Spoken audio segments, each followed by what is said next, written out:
우리 지난 주간까지 몇 번의 말씀을 나눴는지 여러분 기억하십니까? 이 기도 시리즈에 대해서 두 가지를 나눴죠. 첫 번째는 뭐죠? 다 알고 있는데 왜 기도하라고 하시지? 라고 하는 것 때문에 기도는 사실은 우리가 원하는 것을 얻는 것 정도로 끝나는 것이 아니라 기도를 통하여서 우리의 믿음이 더욱더 커지고 또한 우리가 하나님의 위대하신 일에 동참하는 것이다 라고 하면서 두 번째 주간에는 그러면 하나님께서 결국 하실 거면서 왜 기도하게 하시지? 라고 하는 그것을 나눴어요. 그래서 결국은 그것도 동일하게 하나님의 크신 일, 하나님께서 뭔가 크신 일들을 이루실 때에 우리에게 준비하게 하시는 것을 통해서 크신 일들을 이루신다. 그래서 우리 가운데 어려움이 생기고 고난이 생기고 그래서 우리가 기도해야 될 제목이 생겼다면 그때는 곧 하나님께서 뭔가 큰 일을 일하시기 시작하실 때이다 라는 것을 지난 주간까지 나눴습니다. 그런데 우리가 성경에서 보는 것처럼 자, 이게 말씀이 어떤 말씀이냐면요. 히브리서 7장 26절에 보면 이러한 대제사장은 우리에게 합당하니 거룩하고 악이 없고 더러움이 없고 죄인에게서 떠나 계시고 하늘보다 높이 계시니라. 그는 저 대제사장들이 먼저 자기 죄를 위하여고 다음에 백성의 죄를 위하여 날마다 제사 드리는 것과 같이 할 필요가 없으니 이는 그가 단번에 자기를 드려 이루셨습니다. 율법은 약점을 가진 사람들을 제사장으로 세웠거니와 율법 후에 하신 맹세의 말씀은 영원히 온전하게 되신 아들을 세우셨느니라. 이 말씀은 예수님께서 고대 유대인의 지금 유대인들이죠. 이스라엘은 제사법을 통해서 자기들의 죄 사함을 받고 구원을 받는다고 생각을 하잖아요. 그런데 그들이 하고 있는 것은 대제사장을 세운 것도 사실은 약점을 가지고 있는 인간이다. 그러나 예수님은 완전한 대제사장으로 오셔서 우리의 죄를 사해 주시고 중보자 역할을 하셨다라고 하는 그 믿음의 말씀을 히브리서에서 이야기하고 있는 건데 이 말씀을 제가 왜 드렸냐면 성경은요. 예수님이 아니고서는 아버지께로 갈 수가 없다고 분명히 이야기하고 있습니다. 요한복음에서 여러 곳에서 나와요. 그러니까 이 말은 쉽게 표현하면 우리가 예수님을 통하지 않고서는 아버지에 다다를 수 없다. 기도도 마찬가지예요. 예수님의 이름으로 기도하지 않고서는 그 기도가 응답될 수 없다라는 의미를 가지고 있어요. 예수님의 이름으로 오늘 본문을 이야기하고 있는 것도 너희가 내 이름으로 무엇이든지 구하면 예수님의 이름으로 무엇이든지 구하면 내가 응답하겠다라고 하시는 그 말씀이 들어져 있거든요. 그러니까 우리도 예수님의 이름으로 기도해야만 된다라는 거예요. 그런데 그 말씀을 가만히 듣다 보면 약간 질문이 생겨요. 아니 그러면 예수님이 계셨을 때는 예수님의 이름으로 기도하는 게 용납이 되지요. 그러면 예수님이 계시기 전에는요. 그분들은 하나도 기도가 응답이 안 됐겠네요. 우리가 이런 질문을 할 수가 있잖아요. 그게 뭘까요?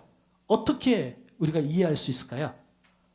예수님이 안 계신데 예수님의 이름으로 어떻게 기도할 수 있죠? 없어요.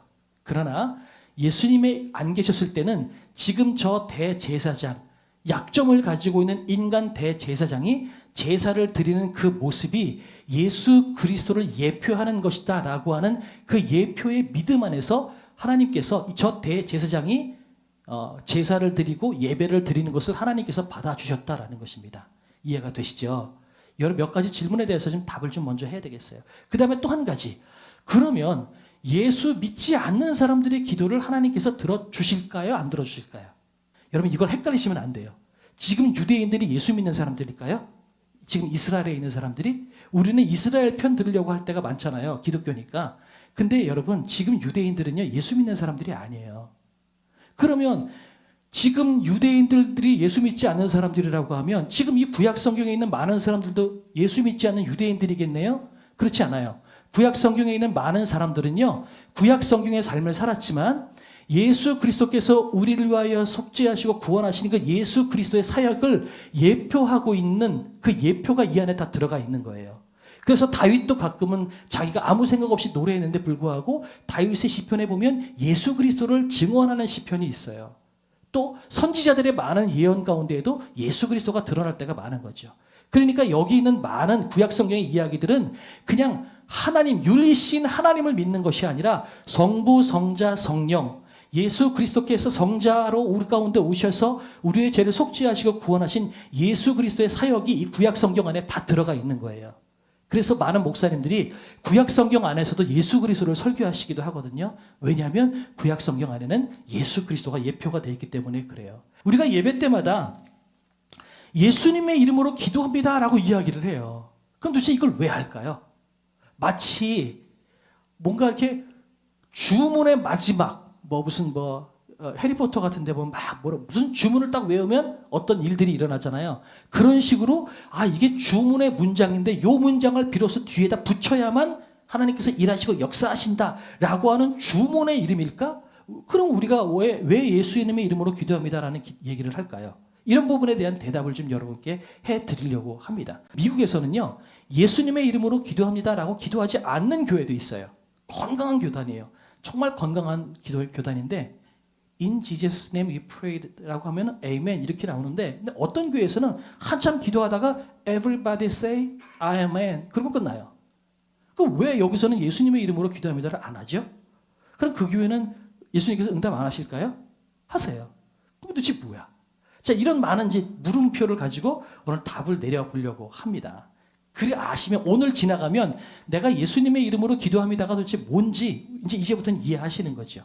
그래서 마지막에 예수님의 이름으로 기도합니다라고 하는 그 문장이 얼마나 위대한지를 우리가 생각하면 좋겠어요.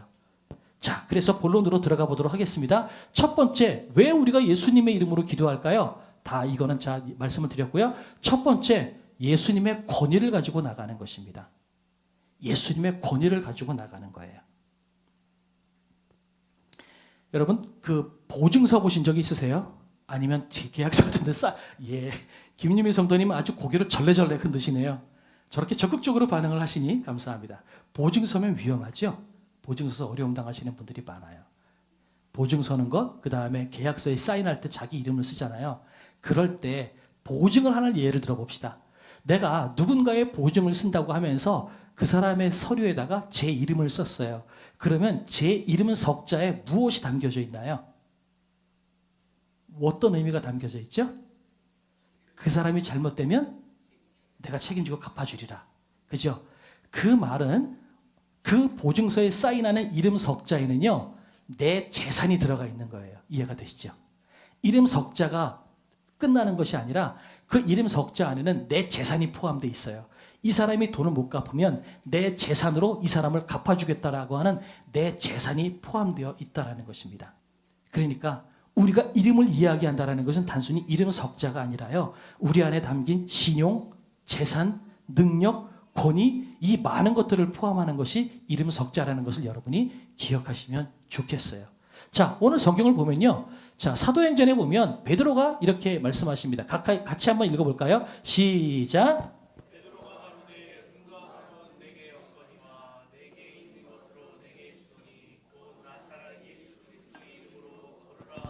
아멘. 베드로가 안진뱅이에게 일어나 걸어라라고 얘기할 때 예수의 이름으로 걸어라라고 이야기를 했습니다. 안진뱅이가 일어났죠? 이럴 때 베드로가 기도한 것은 뭐예요? 예수님의 이름이 뭐예요? 예수님의 권세, 예수님의 능력으로 일어나라고 한 것입니다. 베드로가 이렇게 세운 건가요? 예수님이 이렇게 세운 거라는 거예요. 베드로에게는 아무것도 없어요. 금과 은도 없대요. 가진 것이 아무것도 없는데 어떻게 안진뱅이를 이렇게 세울 수 있어요? 예수님의 이름으로 일어나 걸어라 할 때 베드로가 언급한 예수님의 이름을 통하여서 예수님의 권세, 예수님의 능력이 베드로를 통하여 나왔기 때문에 가능하다라는 것입니다. 그래서 우리가 예수님의 이름으로 기도한다라고 하는 것은 예수님의 권세를 우리가 활용하는 것입니다. 또 볼까요? 사도 바울이 이렇게 이야기합니다. 이같이 여러 날을 하는지라 바울이 심히 괴로워하여 돌이켜 그 귀신에게 이르되 예수 그리스도의 이름으로 내가 내게 명하노니 그에게서 나오라 하니 귀신이 즉시 나오니라. 사도 바울이 귀신을 내쫓았어요. 그런데 사도 바울이 귀신을 내쫓을 때 무엇으로 내쫓았나요? 예수 그리스도의 이름으로. 사도 바울에게는 귀신을 쫓을 능력이 없어요. 그러나 사도 바울이 예수 그리스도의 이름으로 귀신을 내쫓을 때 예수 그리스도의 귀신을 물리치고 짓밟을 수 있는 예수 그리스도의 권세와 능력이 사도 바울을 통해서 역사하는 것입니다. 그러니 우리가 앞에 어떤 기도를 했든지 간에 여러분 기도하고 난 다음에 예수님의 이름으로 기도했다는 건 뭐예요? 지금 내가 기도한 것들 어떤 때는 우린 그런 생각해요. 나도 기도하면서 이건 일상적으로 하는 기도니까 그냥 하는 거지 뭐 이루어지지도 않을 건데 뭘. 맨날 똑같았는데 뭘. 이러면서도 그냥 대표 기도 시키니까 기도해야 되니까 우리는 버릇처럼 다 기도하고 난 다음에 예수님의 이름으로 기도했습니다 하고 말 때가 있어요. 그런데 그 말이 얼마나 위대한 일이냐면 지금 내가 예수님의 이름으로 기도했습니다라고 이야기하기 전에 내가 간구하고 기도했던 그 모든 기도 나는 할 수 없지만 예수님께서 당신의 권위와 권능을 가지고 그 일들을 이루어 주십시오라고 하는 그런 의미가 담겨져 있고요. 주님께서 일을 하실 것이다라고 하는 확신이 그 가운데 담겨져 있는 거라는 거예요. 그러니까 우리가 예수님의 이름으로 기도했습니다라는 말을 쉽게 할 수 있는 것이 아니라는 거예요. 그러면 안 되지만 아주 부정적인 뉘앙스로 하나를 말씀드리면, 하나님 저 인간 가다가 돌부리에 넘어져서 코가 깨지게 해주십시오. 예수님의 이름으로 기도했습니다. 이거 뭐예요? 예수님의 권능을 가지고 죄를 저주하는 거예요. 이게 얼마나 무서운 거예요. 여러분, 우리가 예수님의 이름으로 기도한다는 건 예수님의 권능을 내가 가져오는 것입니다. 예수님의 권능으로 역사하신다는 것을 여러분 기억하시면 좋겠어요. 사도 바울이 또 이런 일도 있습니다. 주 예수의 이름으로 너희가 내 영과 함께 모아서 우리 주 예수의 능력으로 이런 자를 사탄에게 내주었으니 이는 육신은 멸하고 영은 주 예수의 날에 구원을 받게 하려 함이라. 이건 지금 사도 바울이요, 고린도 교회를 책망하고 있는 거예요. 네가 지금 하는 것들 보면 이것들을 사탄에다가 내주는 것밖에 더 되겠냐? 이렇게 사도 바울이 권면하고 질책하고 있는 건데, 그 권면과 질책도 뭘로 권면하냐면요, 주 예수의 이름으로. 사도 바울은요, 누군가를 권면하고 질책하는 것조차도 주 예수의 이름으로 했습니다. 예수의 권능으로, 예수의 권위를 가지고 질책하고 있다는 거예요. 주 예수의 이름을 들을 때 우리는 그렇게 위대한 것입니다. 그냥 단순히 당신 똑바로 하십시오가 아니라 주 예수의 이름으로 권면하노니 당신 똑바로 하십시오라고 하는 것은 예수님의 생각을 가지고 예수님의 권위를 가지고 그 사람의 인생을 바꾸는 권면이라는 거죠. 우리가 주 예수의 이름을 이야기할 때 이것은 단순히 이름을 이야기하는 게 아니에요. 그분의 능력을 우리가 사용하는 것입니다. 무서운 것이고 위대한 것이라는 사실을 여러분이 기억하셨으면 좋겠어요.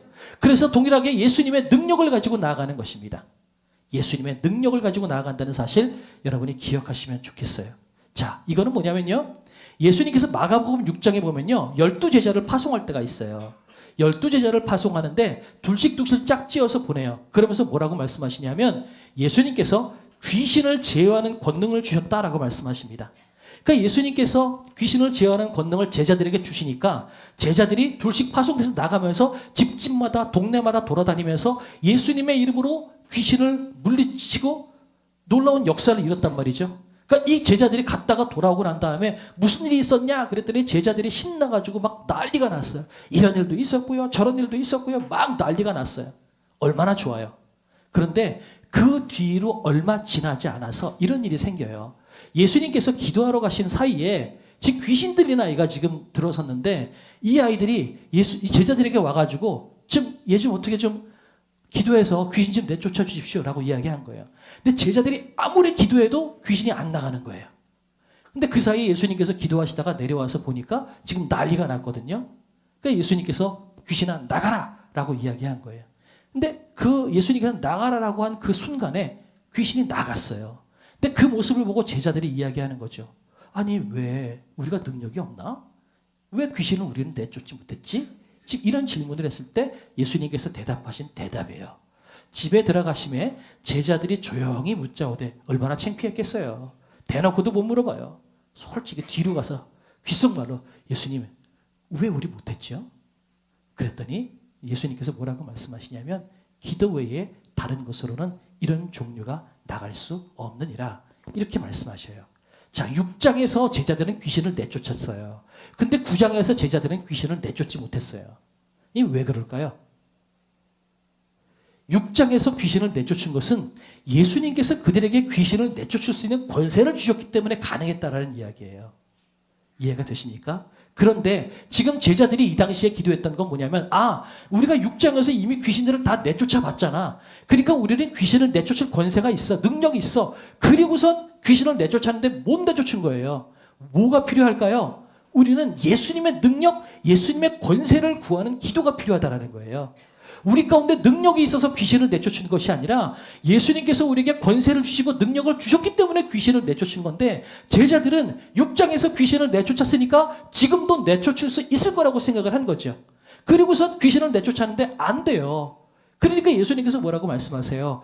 능력은 너희들 안에 있는 것이 아니라 나를 통해서 너희에게 주어지는 것이고, 너희들이 기도할 때 기도를 통해서 그 능력이 너희에게 들어가는 거야 라고 말씀하시는 겁니다. 그러니까 우리가 기도하는 건 뭘 하는 거예요? 예수님의 능력을 내가 구하고 예수님의 능력을 내가 사용하는 것이라는 것입니다. 그래서 우리가 기도할 때 나에게는 아무것도 가진 것이 없지만 기도할 때 우리는 귀신을 내쫓을 수 있는 능력이 되는 거예요. 목사라고 귀신 내쫓고 여러분은 성도님이니까 귀신 못 내쫓는다? 아니에요. 예수님은 예수의 이름을 간절히 부르고 찾는 자에게 능력을 주십니다. 저뿐만 아니라 여러분이라 할지라도 나사렛 예수 그리스도 이름으로 여러분 안에 귀신을 내쫓고 악한 영들을 내쫓으려고 마음먹고 기도하시면 내쫓아신다는 사실을 여러분 기억하시면 좋겠어요. 기도 많이 하는 어떤 특별한 은사 갖고 계신 그 어떤 사람들, 목사들, 여러분 그런 사람들만 귀신을 내쫓는 것이 아닙니다. 예수의 이름으로 기도하는 사람들은 예수 그리스도의 권세와 예수 그리스도의 능력을 소유한 자라는 사실을 여러분이 기억하시면 좋겠어요. 나는 능력이 없어요. 목사임에도 불구하고 저는 능력이 없어요. 그러나 제가 예수 그리스도의 이름으로 기도하고 예수 그리스도의 권세를 힘입어서 선포하고 기도할 때 그것은 하나님께서 일하시는 거기 때문에 그 일들이 이루어진다는 거지요. 그래서 우리가 기도할 때 예수님의 이름으로 기도한다고 할 때 그 기도가 얼마나 중차대한 것이고 내가 하는 이 기도가 얼마나 커다란 파장을 일으킬지를 우리가 머릿속에 그리고 있어야 된다는 얘기예요. 그래서 우리가 양옆에 분들께 그렇게 한번 인사했으면 좋겠어요. 당신은 큰 일을 하실 수 있습니다. 시작. 당신은 큰 일을 하실 수 있습니다. 아멘. 아멘. 예. 여러분은 큰 일 하실 수 있어요. 여러분이 능력이 많아서 잘생긴 분들이 가끔 보이기는 해요. 아닌 분들도 가끔 보이기는 해요. 네, 누구라고 말씀 못 드리겠어요. 자, 농담이고요. 그러나 우리의 생김새, 우리의 능력 이것 때문에 우리가 귀신을 내쫓는 게 아니라 우리가 예수의 이름을 부를 때 예수의 이름을 통하여서 주님께서 권세를 주시고 능력을 주시게 역사하신다는 것입니다. 그렇다면 여러분 집에서 왜 이 능력을 활용 안 하세요? 자녀들에게 예수 이름으로 축복하십시오. 어려운 일 있으면 예수 이름으로 그것을 내쫓으십시오. 여러분이 다 하실 수 있어요. 무릎 꿇으십시오. 기도하십시오. 세 번째, 예수님의 성품을 가지고 나아가는 것입니다. 우리가 예수님의 이름으로 기도한다는 것은 예수님의 성품을 가지고 나가는 거예요. 자, 우리 전도서 7장 1절 같이 한번 읽어볼까요? 시작.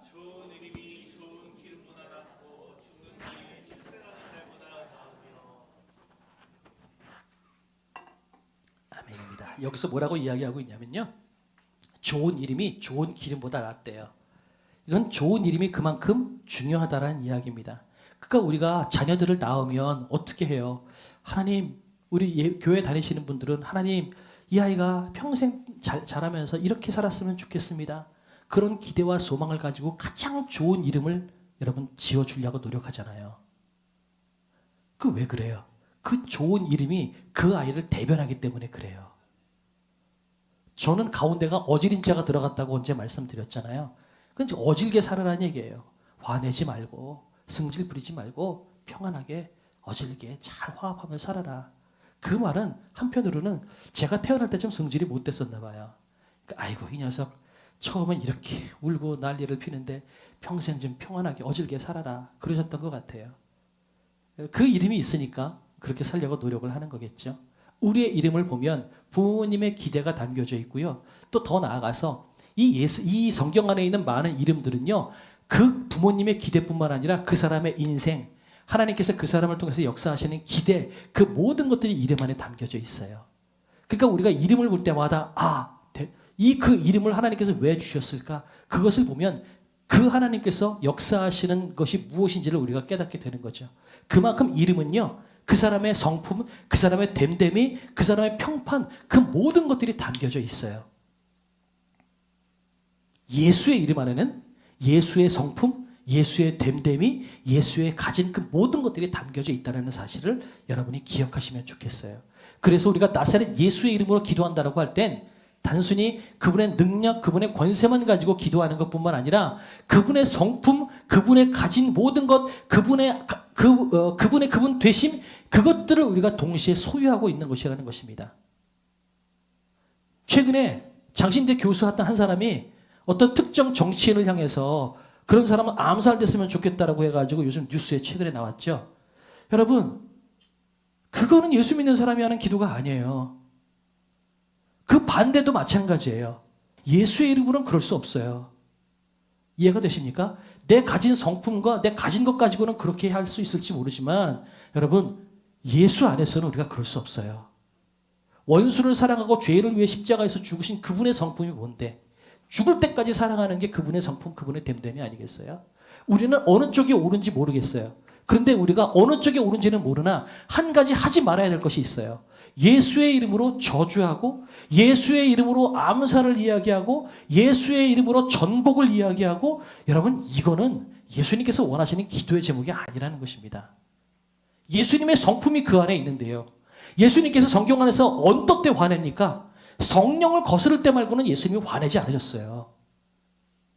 그러면 우리는 예수 그리스도 복음, 예수 그리스도의 됨됨이 앞에서는 우리가 담대하게 선포해야만 됩니다. 세상 모든 사람들이 야, 너희가 믿는 예수 별거 아니야 라고 이야기할 때 아니야. 예수님은 정말 구세주이시고 내 생명 바꾸셨어.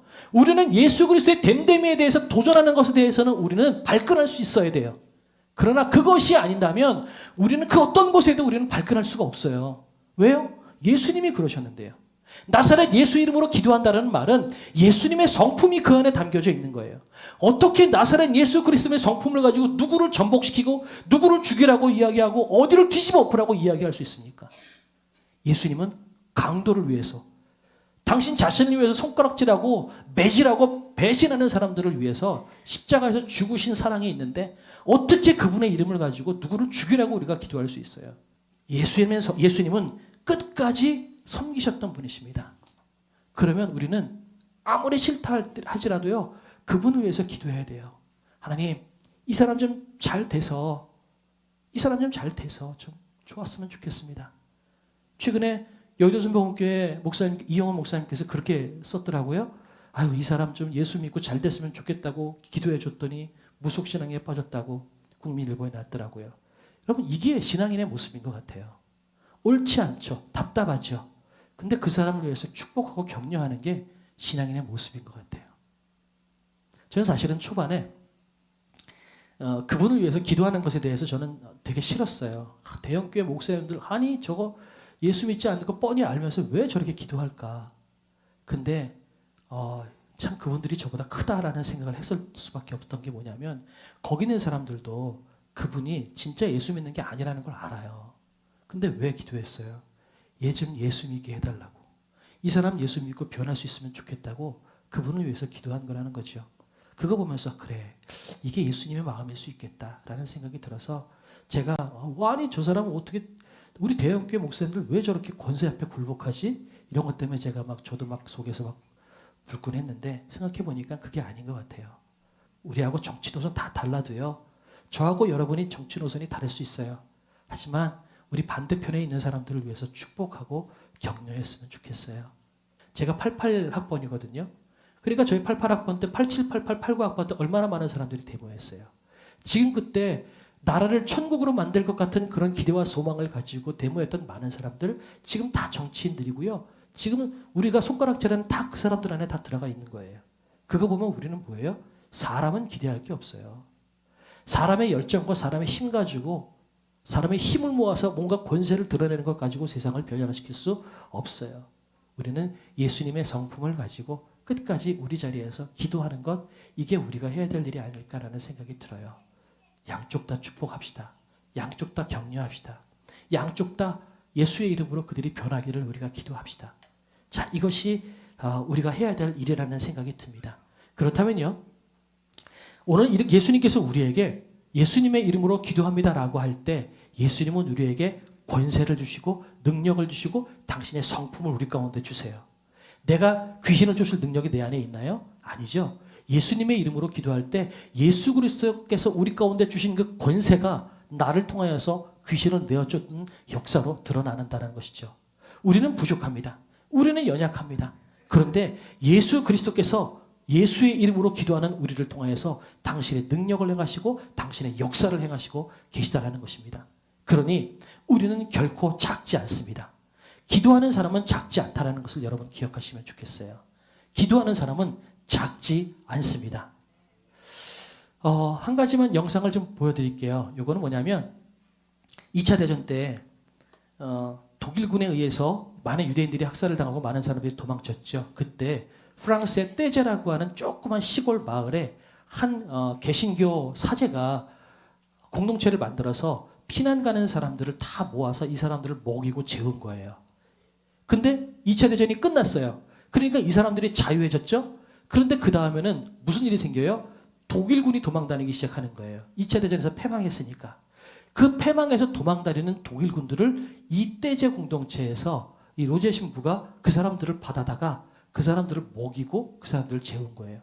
그러니까 초반에는 이 사람들이 유대인들이나 도망치는 사람들을 먹이고 재우니까 영웅으로 추앙받고 존경받다가 나중에는 그 사람들이 다 나가니까 이번에는 오히려 적군 독일군들을 먹이고 재운 거죠. 그러니까 거기서 이 이단하다. 이건 말도 안 된다. 그러고선 많은 사람들이 그 공동체를 욕하고 비난하기 시작했어요. 왜 그랬을까요? 이 사람은 예수 그리스도의 사랑으로 섬긴 겁니다. 그 프랑스 작은 마을에 떼자라고 하는 공동체가 있어요. 지금도 그 떼자 공동체가 있어요. 그 공동체 안에서 여러분 지금도 수많은 청년들이 거기서 기도하고 이 나라 온 세상의 평화를 위해서 기도하고 있습니다. 교파가 다르고요. 삶이 달라요. 그런데 이들이 모인 건 오로지 하나입니다. 기도로 세상이 하나 되고 기도로 온 사람들이 섬기도록 하는 것. 이것이 떼제 공동체가 하는 일입니다. 제가 이거를 다 보여드리려고 한 건 아니고요. 지금 이런 데가 있다라는 것입니다. 그러면 프랑스에만 이런 데가 있을까요? 우리나라도 있어요. 우리나라에 강원도에 예수원이라고 하는 기도원이 있습니다. 그것도 마찬가지입니다. 우리나라의 등줄기 한가운데에서 우리나라를 위해서 기도하고 있는 중보 기도자들이 그 예수원이라고 하는 수도원에 아직도 있어요. 그 수도원은 기도가 노동이고 노동이고 기도다라고 하는 슬로건을 그 예수원 앞에다가 대문짝만하게 박아놓고 우리는 기도가 일이다. 여러분 이렇게 민족과 열방을 위해서 한 사람 한 사람을 위해서 기도하고 있습니다. 저도 예수원을 가봤는데요. 거기는 이름도 아무런 연고도 없는 알지 못하는 사람을 위해서 지금도 저녁마다 기도 제목을 펴놓고 기도하고 있습니다. 보세요. 이렇게 많은 청년들이 찬양하고 기도하고 있습니다. 약간 천주교스럽기는 하죠. 그런데 개신교 사제입니다. 이걸 다 보여드리고 싶은 건 아니고요. 이런 것이 있다라는 겁니다. 자, 그래서 여러분 저와 여러분에게는 대리통치자, 하나님의 대리통치의 역할들을 하고 있는 상상 이상의 능력이 주어져 있는 존재라는 사실을 우리가 잊지 않았으면 좋겠어요. 기도를 통해서 우리는 더 넓은 세상을 향해 나갈 수 있고 더 넓은 세상을 품을 수가 있습니다. 혹자는 신앙생활을 함에도 불구하고 평생토록 자기만 놓고 기도하는 사람이 있어요. 자기만 놓고. 내 인생의 바운더리가 한 평도 되지 못한 이 작은 땅덩어리에서 나만 놓고 기도하고 내 가족만 놓고 기도하다가 인생 끝나는 사람들도 있다는 겁니다. 그런데 우리에게 상상 이상의 능력을 주신 하나님께서 예수 그리스도의 이름으로 기도할 때마다 예수 그리스도의 권세와 예수 그리스도의 능력을 우리에게 주셨다면 우리는 예수 그리스도의 이름으로 무엇이든지 기도할 수가 있습니다. 열방을 위해서 기도할 수 있고요. 나라를 위해서 기도할 수 있고 이 땅을 위해서 기도할 수 있다는 겁니다. 이 땅을 위해서 기도할 때 그러면서 우리가 예수님의 이름으로 기도할 때 주님께서는 우리의 이름을 우리가 이야기한 예수 그리스도의 이름을 통하여서 열방을 고치고 나라를 변화시킬 수 있다는 거죠. 그러니 누구는 평생 자기만을 놓고 기도하는 사람이 있는가 하면 누구는 비록 작은 삶, 가난한 삶, 보잘것없는 삶일지 모르지만 그 사람이 기도를 통하여서 온 열방을 품고 있는 사람도 있을 거라는 겁니다.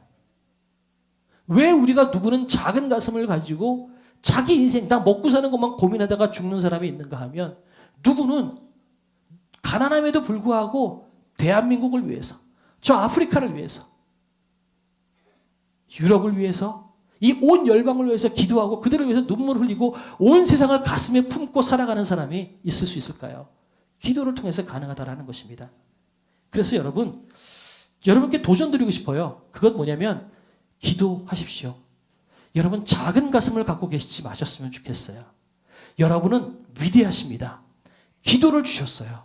우리가 예수님의 이름으로 기도할 때 여러분은 귀신을 내쫓을 수 있어요.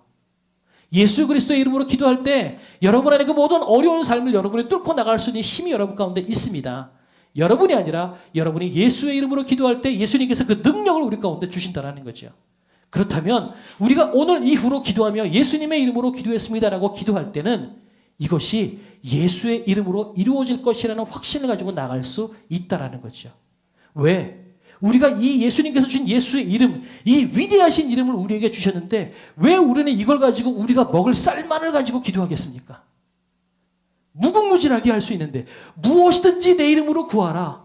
무엇이든지 구하라고 말씀하셨는데 세상을 변화시키고 열방을 변화시키고 가정을 변화시킬 수 있는 능력이 기도 가운데 있는데 예수의 이름을 우리 가운데 주셨는데 왜 우리는 맨날 우리 먹고 마시는 것만 가지고 고민하다가 끝내라는 거죠.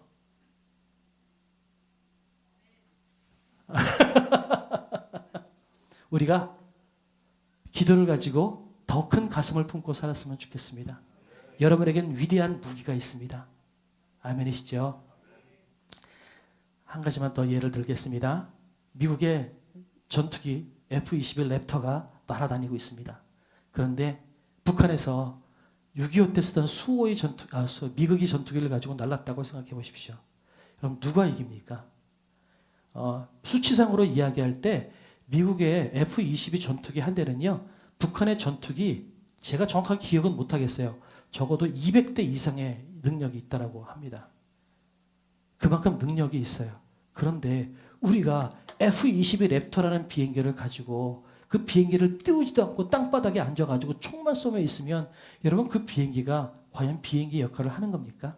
아니죠. 비행기는 어떻게 해야 돼요? 날라야죠. 날라해서 하늘에서 내리 꽂아야죠. 그러면 여러분 북한의 비행기 100대, 200대, 300대는 우습게 넘겨뜨릴 수 있는 능력이 있다는 거죠. 우리에게 그런 능력이 있어요. 귀신을 내쫓을 수 있는 능력이 있어요. 여러분, 여러분의 인생 뚫고 나갈 수 있는 능력이 있습니다. 기도하십시오.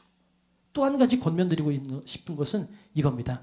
여러분의 자녀들을 기도를 가르치십시오. 그건 무슨 말이에요? 여러분의 자녀가 넓은 가슴을 품으라는 거예요. 우리 자녀들에게 그런 얘기하잖아요. 열방을 품어라. 세상을 품어라. 대한민국은 좁다. 더 넓은 세상을 향해서 나가라. 나가라고 그런다고 되나요? 그게 아니라 너 열방을 품고 기도해라. 아프리카를 놓고 기도하고 미국을 놓고 기도하고 이 땅의 모든 영역들을 놓고 기도해라. 그 기도를 통해서 하나님께서 그 자녀의 가슴을 크게 할 것이고 더 큰 세상으로 나가게 하실 것이라는 거죠. 그러니 두 가지입니다. 기도하자. 또 한 가지는 자녀들에게 기도를 가르쳐라. 이것입니다. 그래서 자 이제 기도하고 찬양하려고 하는데요. 오늘은 제가 찬양을 말을 아주 빨리 했습니다. 52분이에요. 감사하죠? 이 찬양을 한번 들어보려고 합니다. 한번 들어볼게요. 듣고 그 다음 우리가 찬양하려고 합니다.